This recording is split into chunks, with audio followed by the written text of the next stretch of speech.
गरही गलानी कुटिल कह के काही कहे के ही दूषण देई।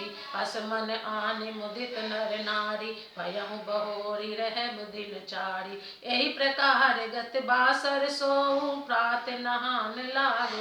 सबको करि मंजन पूजहि नर नारी। गणप घोरी त्रिपुरारी तमारी। रमा रमन पद बंदी बहोरी पिनवई अंजुलि अंचल जोरी। राजा राम जानकी रानी आनंद अवधि अवध राजधानी। सुबस बसौ फिर सहित समाजा भरतहि राम करम जुग राजा। यही सुख सुधा सिहिच सब काहू देव देहु जग जीवन लाहू। गुर समाज बाहिन सहित राम राजपुर हो। अछत राम राजा अवध मरिय माग सबको। कुटिल केकई मन ही मन गलानी पश्चाताप से जली जाती है।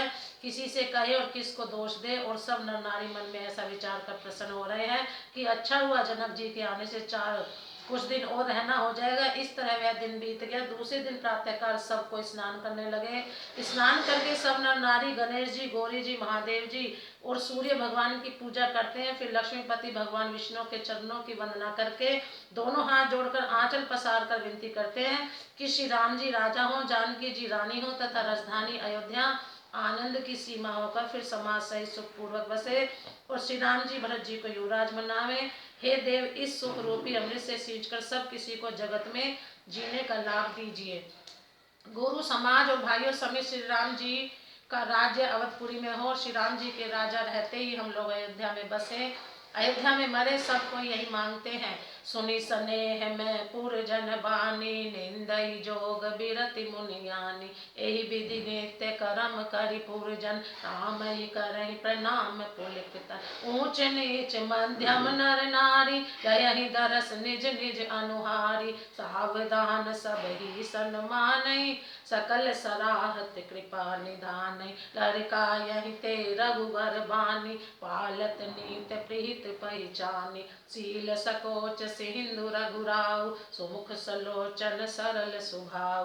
कहते राम गुण गण अनुरागे सब निज भाग सराहन लागे। हम सम पुण्य पुंज जग थोरे जिनहि राम जानत करि मोरे। प्रेम मगन तेहि समय सब सुनियावत मिथिलेश सहित सभा संभ्रम उठे हूँ रविकुल कमल दिनेश। अयोध्या वासियों की प्रेममयी वाणी सुनकर ज्ञानी मुनि भी अपने योग और वैराग्य की निंदा करते हैं। अवधवासी इस प्रकार नित्य कर्म करके श्री राम जी को पुलकित शरीर हो प्रणाम करते हैं। ऊंच नीच और मध्यम सभी श्रेणियों के स्त्री पुरुष अपने अपने भाव के अनुसार श्री राम जी का दर्शन प्राप्त करते हैं। श्री रामचंद्र जी सावधानी के साथ सबका सम्मान करते हैं और सभी कृपा निधान श्री रामचंद्र जी की सराहना करते हैं। श्री राम जी की लड़कपन से यह बात है कि वे प्रेम को पहचान कर नीति का पालन करते हैं। श्री रघुनाथ जी शील और संकोच के समुद्र हैं। वे सुंदर मुख के या सबके अनुकूल रहने वाले, सुंदर नेत्र वाले या सबको कृपा और प्रेम की दृष्टि से देखने वाले और सरल स्वभाव है। श्री राम जी के गुण समूहों को कहते कहते सब लोग प्रेम में भर गए और अपने भाग्य की सराहना करने लगे कि जगत में हमारे समान पुण्य की बड़ी पूंजी वाले थोड़े ही हैं जिन्हें श्री राम जी अपना करके जानते हैं। ये मेरे हैं ऐसा जानते हैं। उस समय सब लोग प्रेम में मग्न हैं। इतने में ही मिथिलापति जनक जी को आते हुए सुनकर सूर्य कुल रूपी कमल के सूर्य श्री रामचंद्र जी सभा सहित आदर पूर्वक जल्दी से उठ खड़े हुए। भाई सचिव गुरुपुर जन साथा आगे गवन कीन रघुनाथा। गिरबर दीख जनकपति जबहि करि प्रणाम रत त्यागे तबहि। राम दरस लालसा उछाऊ पत ब्रह्मलेस कलेस नकाऊ। मन देह तह रघुबर बैदेहि बिनु मन तन दुख सुख सुधिकेहि। आवत जनक चले एहि भांति सहित समाज प्रेम मति भांति। आए निकट देखि अनुरागे सादर मिलन परस पर लागे। लगे जनक मुनि जनपद बंदन ऋषिन प्रणाम किहिन रघुनंदन। पाहिन सहित राम मिली राजै चले लवाए समेत समाजै। आश्रम सागर शांत रस पूरन पावन पाथ, सेन मनहु करुणा सरित लिए जाहि रघुनाथ। भाई, मंत्री, गुरु और प्रवासियों को साथ लेकर श्री रघुनाथ जी आगे जनक जी की अगवानी में चले। जनक जी ने ज्यों ही पर्वत श्रेष्ठ कामदनाथ को देखा त्यों ही प्रणाम करके उन्होंने रथ छोड़ दिया, पैदल चलना शुरू कर दिया। श्री राम जी के दर्शन की लालसा उत्साह के कारण किसी को रास्ते की थकावट और कलेश जरा भी नहीं है। मन तो वहाँ है जहाँ श्री राम जी और जानकी जी हैं। बिना मन के शरीर के सुख दुख की सुध किसको है। जनक जी इस प्रकार चले आ रहे हैं, समाज सहित उनकी बुद्धि प्रेम में मतवाली हो रही है। निकट आए देखकर सब प्रेम में भर गए और आदर पूर्वक आपस में कहने लगे। जनक जी वशिष्ठ आदि अयोध्यावासी मुनियों के चरणों की वंदना करने लगे और श्री रामचंद्र जी ने शतानंद और जनकपुरवासी ऋषियों को प्रणाम किया। फिर भाइयों सभी श्री राम जी राजा जनक जी से मिलकर उन्हें समाज सहित अपने आश्रम को लिवा चले। श्री राम जी का आश्रम शांत रस रूपी पवित्र जल से परिपूर्ण समुद्र है। जनक जी की सेना समाज मानो करुण रस की नदी है, जिसे रघुनाथ जी उस आश्रम रूपी शांत रस के समुद्र में मिलाने के लिए जा रहे हैं। बोरत ज्ञान विराग करारे, बचन सशोक मिलत नद नारे। सोच उसास समीर तरंगा, धीरज तट तरुबर कर भंगा। विषम विषाद तोरावती धारा, भय भ्रम भंवर अबरत अपारा। केवट बुध विद्या बड़ी नावा, सकहि न खेई एक नहीं आवा। बनचर कोल की रात विचारे, थके बिलो की पथिक ही हारे। आश्रम उदित मिलई जब जाई, मनहु उठे हम बुद्धि अकुलाई। शोक बिकल दो राज समाजा, रहा न ज्ञान न धीरज लाजा।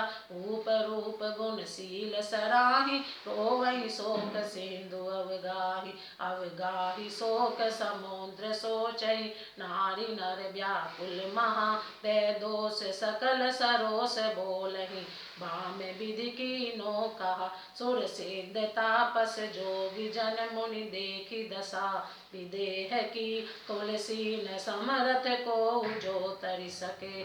सरित स्नेह की किए अमित उपदेश, यह कह लोगन मुनि बरन। धीरज धरई नरेश, कयहु वशिष्ठ विदेह सन। यह करुणा की नदी इतनी बड़ी हुई कि ज्ञान वैराग्य रूपी किनारों को डुबाती जाती है। शोक के भरे वचन नद और नाले हैं जो इस नदी में मिलते हैं, और सोच की लंबी सांसें आहे ही वायु के झकोरों से उठने वाली तरंगे हैं जो धैर्य रूपी किनारे के उत्तम वृक्षों को तोड़ रही हैं। भयानक विषाद शोक ही उस नदी की तेज धारा है। भय और भ्रम मोही सबके असंख्य भंवर और चक्र हैं। विद्वान मल्लाह हैं, विद्या ही बड़ी नाव है, परंतु वे उसे खे नहीं सकते हैं, उस विद्या का उपयोग नहीं कर सकते हैं। किसी को किसकी उसकी अटकल ही नहीं आती है। वन में विचरने वाले बेचारे कोल की रात ही यात्री हैं, जो उस नदी को देखकर हृदय में हार कर थक गए हैं। यह करुणा नदी जब आश्रम समुद्र में जाकर मिली तो मानो वह समुद्र अकुला उठा, खोल उठा। दोनों राज समाज शोक से व्याकुल हो गए। किसी को न ज्ञान रहा, न धीरज, न लाज रही। राजा दशरथ जी के रूप गुण और शील की सराहना करते हुए सब रो रहे हैं, शोक समुद्र में डुबकी लगा रहे हैं। शोक समुद्र में डुबकी लगाते हुए सभी स्त्री पुरुष महान व्याकुल होकर सोच चिंता कर रहे हैं। वे सब विधाता को दोष देते हुए क्रोध युक्त होकर कह रहे हैं कि प्रतिकूल विधाता ने यह क्या किया।